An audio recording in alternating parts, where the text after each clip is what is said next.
I'm John Banther, and this is Classical Breakdown. From Classical WETA in Washington, we take you behind the music. In this episode, I'm joined by Principal Clarinet of the National Symphony Orchestra, Lin Ma. He talks all about the clarinet, like how it evolved into its modern form, how it's used in the orchestra, what it's made from, a tricky situation he found himself in during a concert, plus, he even plays for us some of his favorite orchestral moments. Thank you so much, Lin Ma, for joining me to talk all about the clarinet. I think there's a lot of things we can uncover for our audience, even though the clarinet, I think, is still a pretty popular instrument. Thank you for having me. I'm happy to talk about clarinet. Let's go right into the basics here, Lin.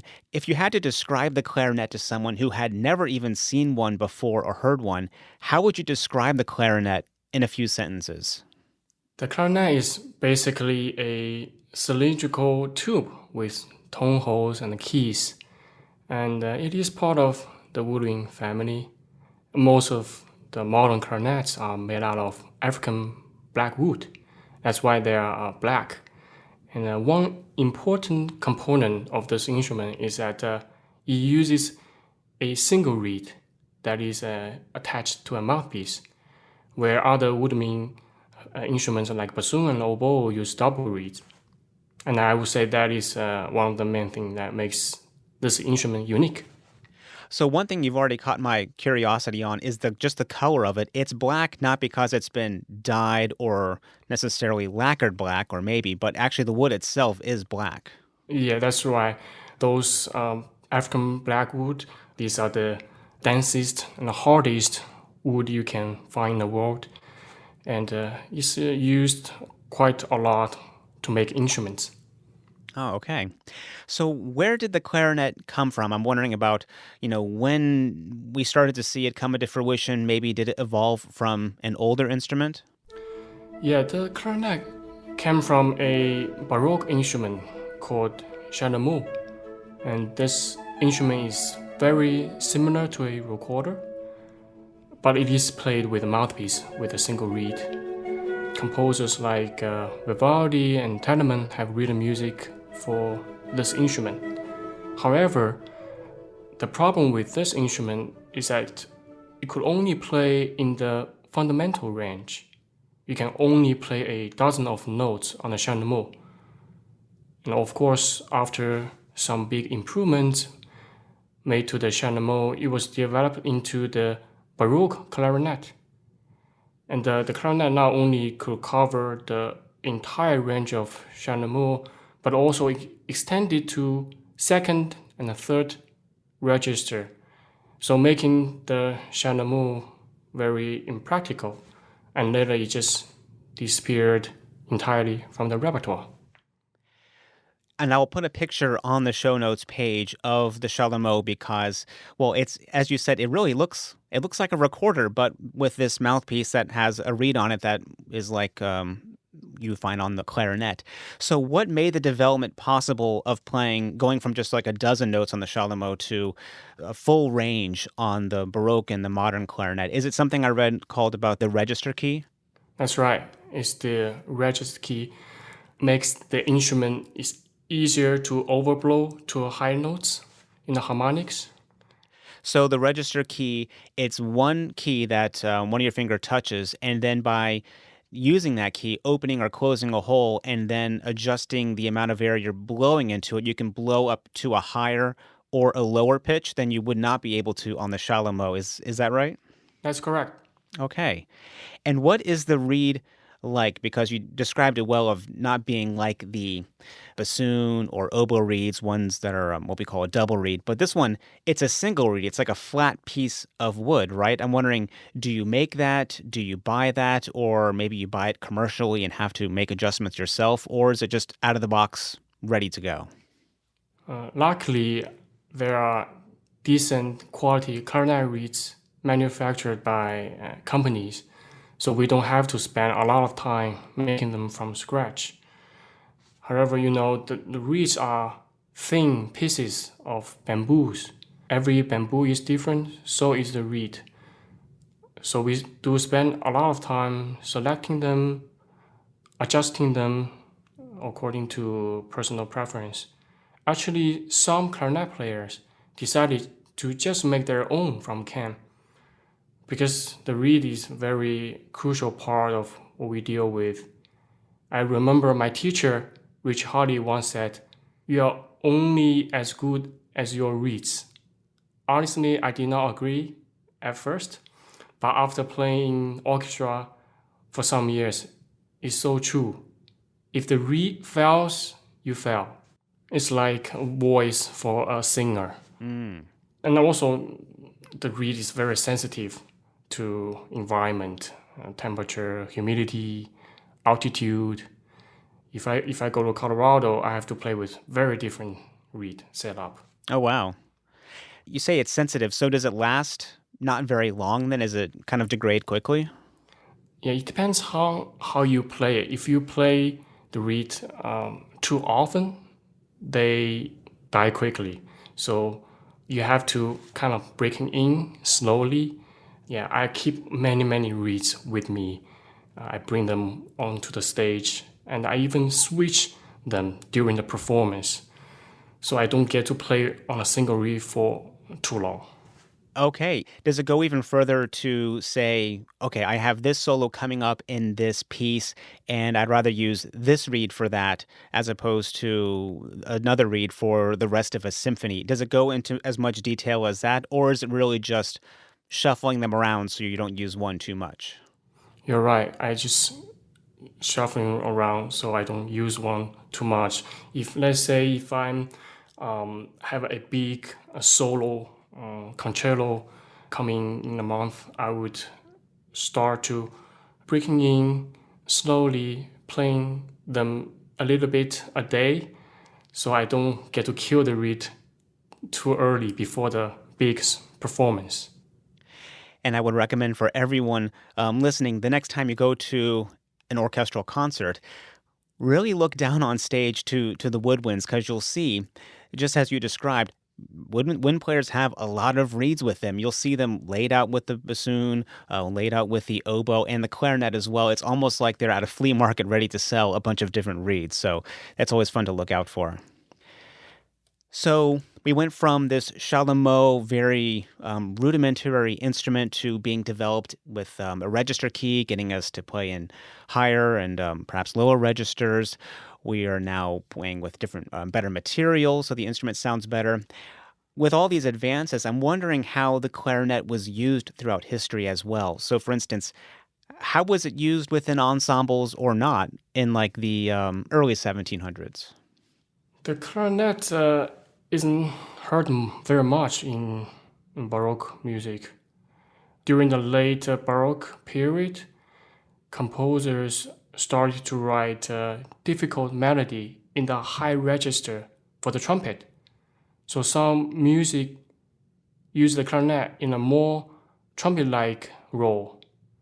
And as the instrument developed, it soon attracted composers. And Mozart not only wrote some of the best clarinet repertoire, but also started to introduce this instrument to the symphony. In the earlier time, the clarinet was not included in the orchestra due to its late evolution. I like how you described with these higher writings with composers like Vivaldi in the later part of the Baroque period, the early 18th century, of being like trumpet parts, because clarinet comes from, if I understand correctly, clarinetto, which is clarino, trumpet, and etto, meaning little. So little trumpet, literally in the name. You're right.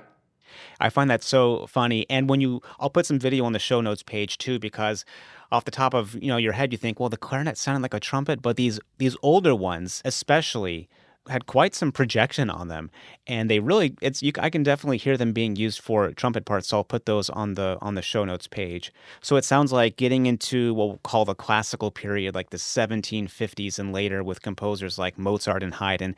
That's when we started to see it in more music as it was more developed. That's right. How many clarinets do we already see in the orchestra at this time? Well, it started with just two, and in the Mozart symphony there are only 2 clarinets in the orchestra, but later, let's say in the 19th century, the composers started to demand more in volume and variety in colors. The orchestra grew larger, and so did the clarinet section, with addition of E flat and the bass clarinet. And the composers like Berlioz have written solo for the E flat, and in his famous Symphonie Fantastique, during his final movement, he used the E flat to depict the dance of witches. And that's something I would like to play for you later. We're all definitely looking forward to hearing that. I know that's one of my favorite excerpts. But thinking back a little bit to, we've said Mozart a lot, right? Because Mozart loved the clarinet. He really popularized it in his symphonies. Of course, he wrote a huge concerto for the instrument. But going a little bit after Mozart and before Berlioz, how was it used by Beethoven, for instance? Was he using the clarinet differently or more of the same as what Mozart was doing? Beethoven used 2 clarinets in the orchestra. There are a lot of great solos written in his symphonies. Which symphony would you say has a good example of that? I remember the very first symphony I listened to is the Beethoven 6th Symphony, and which it has a lot of clarinet solos. I remember the first time I was listening to it, I was wondering, why is this clarinet playing by itself? And later I understand that the solo parts are given to the principal clarinets, and usually when you hear a solos, they are played by the principal players. When you say it was the first symphony you heard, was that really like when you were a child and you're just hearing a symphony for the first time? Yes, I think I was in elementary school. That's when I first heard orchestral symphony. Okay, so it sounds like you were already enamored with the instrument right from the beginning. Yes. And how quickly did you start playing the clarinet after hearing it for the first time? Actually, I started to play the saxophone, and I switched to the clarinet because my teacher at that time told me to, and saxophone was not a major in the conservatory yet, and he wanted me to pursue music in the conservatory, so I had to switch to the clarinet. Well, we're happy you made the switch. I mean, the saxophone's a great instrument, but of course it's not standard in the orchestra, but we're happy you made the switch, and of course that brought you here to Washington to play with the NSO. I'm glad I made the switch too. So Mozart and then Beethoven, we hear that solo, also Berlioz, as you mentioned, using the clarinet. What if we fast forward to today? Is the clarinet used differently today than it was those centuries ago? Are the parts harder? Is the technique any different? I'm wondering, how different is the clarinet today? Not only the clarinet is commonly used in classical music and a symphony, it has been a leading voice in jazz too. You probably heard the name Benny Goodman, the King of Swing, or Pete Fountain. They have led very successful big band and a small group, and the clarinet just became a very popular instrument. Gershwin also wrote a very famous clarinet solo in his Rhapsody in Blue. And I think those people you're just mentioning, Gershwin and Benny Goodman, they also give weight to Mozart's assessment centuries before, saying, the clarinet is closest in tone and quality to the human voice, because I think in those works and in those musicians, you really hear that coming across. Another question about the clarinet in the orchestra, how different are the clarinet parts from other instruments in the wind section? Like, how different are they than flute or bassoon or oboe? Do you find yourself playing with them often, or is it often the clarinets are doing their own thing? One of the unique thing about the clarinet is that it has a very wide range. You can play high with the flute, you can also play very low with the horns. It's almost like the clarinet, as you're describing it, sounds like an instrument that is kind of a chameleon in the wind section. It can join the flutes up high, it can join the horns down low, it can blend in soft, or it can punch out like that little trumpet sound in some works like the Berlioz. You're right. I think you've already mentioned you've got some exciting things to play for us. We'll get into that right after this. Let's take a quick break. Classical Breakdown is made possible by Classical WETA. Join us for the music anytime, day or night. To listen live, just go to our website, classicalweta.org, or download our app. It's free in the App Store. Okay, Lin, I'm excited now to hear you play the clarinet for us. What is the first thing you're going to play? I would like to play the beginning of the second movement in Mozart Clarinet Concerto.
Lin, that is absolutely beautiful.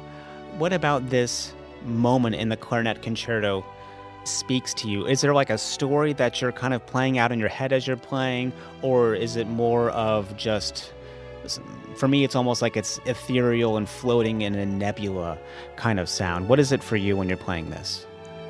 What I love about this concerto is that it really showcases the range of the clarinet, not only in sound, in pitches, also emotionally. I felt the second movement is very spiritual too. And when I hear a good playing of the second movement, it often brings tears to my eyes. It's a very beautifully written music. You know, I have played this piece many times. Of course, this is the first thing the committee wants to hear in every audition. But I have never get to perform this piece. I would like to let you know that actually I will be performed with the National Symphony on this piece in December. So I welcome you to come to the concert. Well, I'm looking forward to hearing you playing that in December with the NSO. If you've listened to this episode after December, I'm sorry, but we'll put some video on the show notes page, of course, of this concerto as well. So what's something else that you can show for us on the clarinet? Yeah, next thing I would like to play is a little bit jazzy. It's very different style than the classical music. Yes, here it is.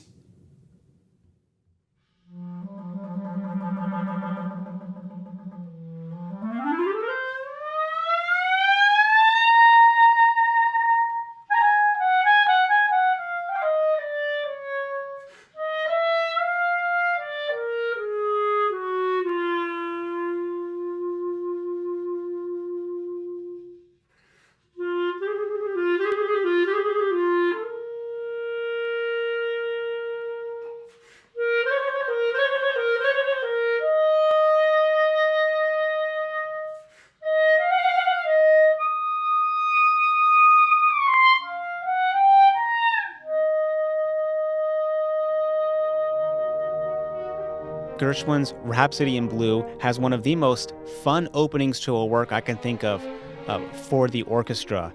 I imagine also for you, it's also probably a little nerve-wracking, starting off a whole piece like that in the orchestra by yourself. Actually, I've very enjoying playing the jazz. You probably heard this a long glissando, this gliss from a low to a higher note, and that is we call it a special technique. I don't understand why it is given to the clarinet, as it is a more flexible instrument than the other woodwind instruments. How difficult, if you have to quantify it, if you can quantify it, how difficult is getting all of the notes in between? Because when we think of instruments like the trumpet with the three valves, you're pushing each valve to help the lips to facilitate them to get to the next note. And the clarinet, we have these keys that we're pushing down to cover and uncover holes in the instrument. But when you're trying to get all the notes in between that those holes can give you, how do you do that? Because the clarinet's keys are open compared to flute and oboes, their keys are closed. So it's very almost impossible for them to do a glissando like that. And also for a clarinet player to do a glissando, we have to do a lot of adjustment with our armature, with our thumb position. Yeah, it is very different than the traditional playing of the clarinet.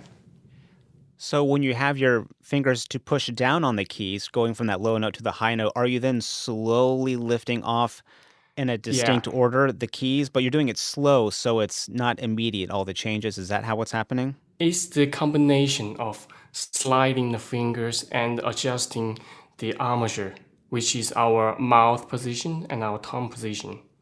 You know what? This is something very difficult to teach, and you have to figure out your own.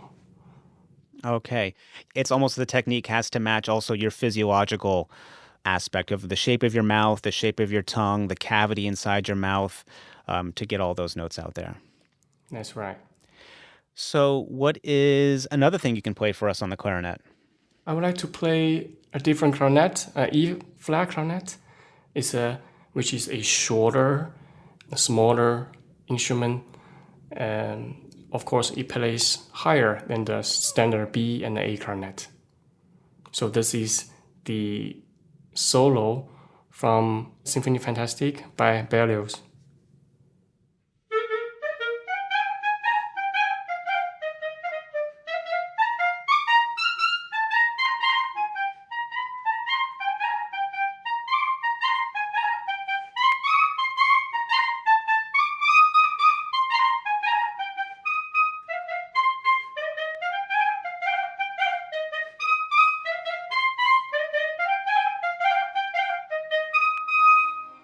I've said it a few times, Lin, that this is one of my favorite moments in orchestra, especially because we've played this piece so many times and every orchestra is different, but I love it when a clarinet player is able to just almost go off the rails, how intense they play this solo. It's almost diabolical how it sounds. Yes, as you can hear, the E flat has this sharper timbre and an interesting character, and it projects so well above the orchestra. So it's an E flat compared to the A that you're using for the Mozart. So that means, as you said, it's shorter, so it's just naturally pitched higher by itself. You're not having to do anything physically different or maybe special to get those notes there, but it's literally that the instrument is smaller as well. Yeah, the instrument is smaller, but the fingering is exact the same as how you play the regular clarinets. So that's an instrument that you have to pick up to play the solo, but you're playing a different one in the Symphonie Fantastique before that, right? Yes. So how do you, if you've been sitting on stage, this comes pretty late in the symphony, I think like 40 or so minutes at That's least. right. So what do you do? I assume that clarinet's been sitting on a stand. It's now nice and cold on the stage, but now you have to play this huge solo already kind of in a high register. How do you warm that up while already being on the stage? Usually just put the instrument on our laps to keep the instrument warm. And there's a little bit of time before the solo that we can like prepare the reed, like wet the reed. Yeah, and you don't have time to prepare, just boom. It's fun, but also challenging. Okay, so the next time we're at a concert for Symphony Fantastique, everyone, you have to watch the clarinet, the principal clarinet, and see, as you get to this section, slowly picking up their instrument, putting in their lap, I guess probably wetting the reed or maybe holding it in their mouth even to bring that up to temperature. That's right. Wow. Well, the clarinet, as you've just played, three completely different things. The Mozart, so beautiful and long, stretching melodies, to the Gershwin, a whole different style of music. And then with the Berlioz, this kind of diabolical, exciting solo depicting witches. I don't know if you're hearing witches in your head or not when you play that, but it's definitely coming across as you're playing it. The clarinet, as you've shown, is truly more versatile than I think people give it credit for. It is. It has a big family of. There are many different clarinets with different pitches, different keys. It's a big family. So we have higher clarinets like the E flat going down to the more typical register you see with the A. It goes lower, right? There's like a bass clarinet, probably even a contrabass clarinet. I mean, how wide of a range of a family is it? Yeah, the bass clarinet is a lot bigger, heavier, longer, and you can probably imagine their sound is lower and broader. Yeah, today I'm not gonna play the bass clarinet for you. You have to come to the concert hall to hear in person. Yes. So I'm wondering, as principal clarinet of the National Symphony Orchestra, what does that entail being principal clarinet? We've talked to Narit Bar-Joseph about being concertmaster and how she's a kind of liaison between conductor and orchestra, writing, also making sure the bowings are correct in parts. How does that transfer for clarinet? What are your duties as principal of the section? Principal clarinet has similar responsibility as other section leaders do. When composers want to write a solo, the solo is usually given to the principal player's part. And also, the principal part in the wind section are written in a higher range, playing melody. Therefore, they are more exposed than the rest of the section. And besides that, a principal player needs to assign the seating, deciding who is playing which part. Okay, so that's a big distinction for strings versus winds and brass, is that strings are they're section instruments. All the violinists are playing a violin and they're playing the part together 99% of the time. But for the winds and brass, and you as principal clarinet, the solos and the most exposed, often most difficult parts, those are what appears in your parts. And then you also have to, I didn't know that you have to assign also which parts the rest of the section is playing. Well, it's mainly between the principal and associate principal. We have two principals playing the first part, and usually the associate principal playing the first half of the concert, and the principal gets to play the second half. Okay, so that's often, if you think of like a standard run-of-the-mill orchestra concert where there's an overture, a concerto, and then a symphony, the associate principal will play the overture and the concerto or whatever it might be. And then when there's like a big symphony, maybe that Beethoven Symphony No. 6 you mentioned on the second half, that is when you come out to play. Is that because just to focus on their parts, or is there also a physical stamina part of it as well? Would it be too much to play all of that at once? Yeah, you're right. It's for the wind players, it can be physical. Therefore, it's better to have two players to split the program. And in the symphony, usually there are more solos given to the section leaders. Yeah, that's what the principal player's responsibility. I'm wondering, Lin, is there anything you wish audiences knew about the clarinet that they don't already know because they don't know someone who plays a clarinet or anything like that? I want to say that the clarinet is one of the easier instruments to learn, And so if you are looking for a hobby, you can learn the clarinet. It's a cool instrument. All right. But they probably shouldn't just go to Amazon and buy the first clarinet they see, right? Yeah, there are better quality instruments you can find. So find a music store, find a teacher. But the clarinet, it sounds like it's a fun instrument to get stuck in with.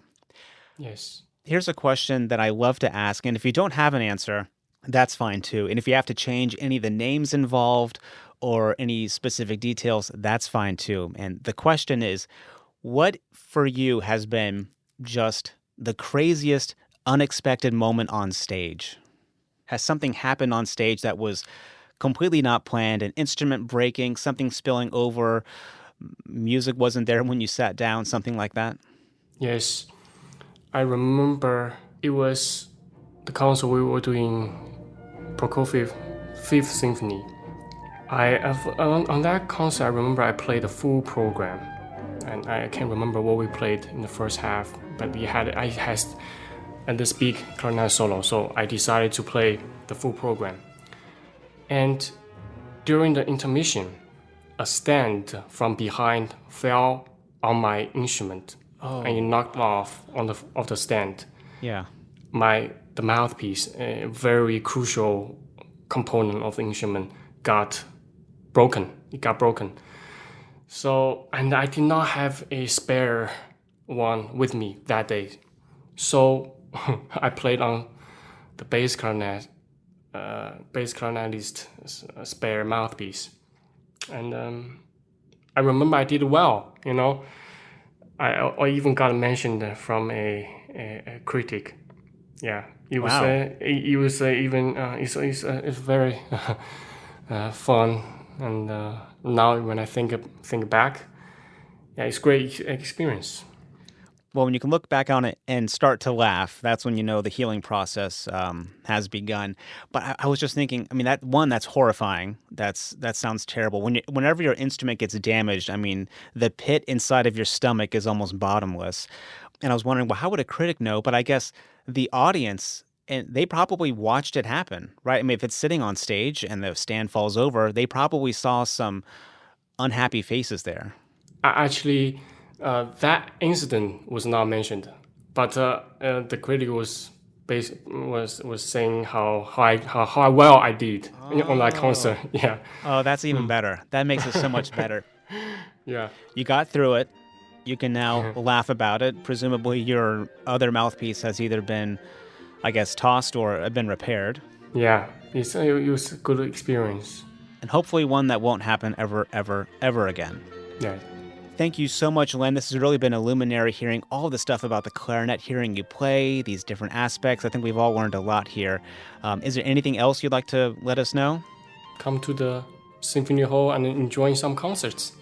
I think that's some very good advice. Well, thank you so much, Lin. I really appreciate you talking with me today. My great pleasure. Thank you, John. Lin Ma really makes you want to listen to more clarinet, doesn't he? And we'll have a few selections on the show notes page at classicalbreakdown.org. It's time now to read your Apple Podcast reviews. This one comes from Ellen Chien, who gave us 5 stars and said, "Makes my day. I look forward to more episodes. As a classical music and piano fan, I'm happy to discover this podcast."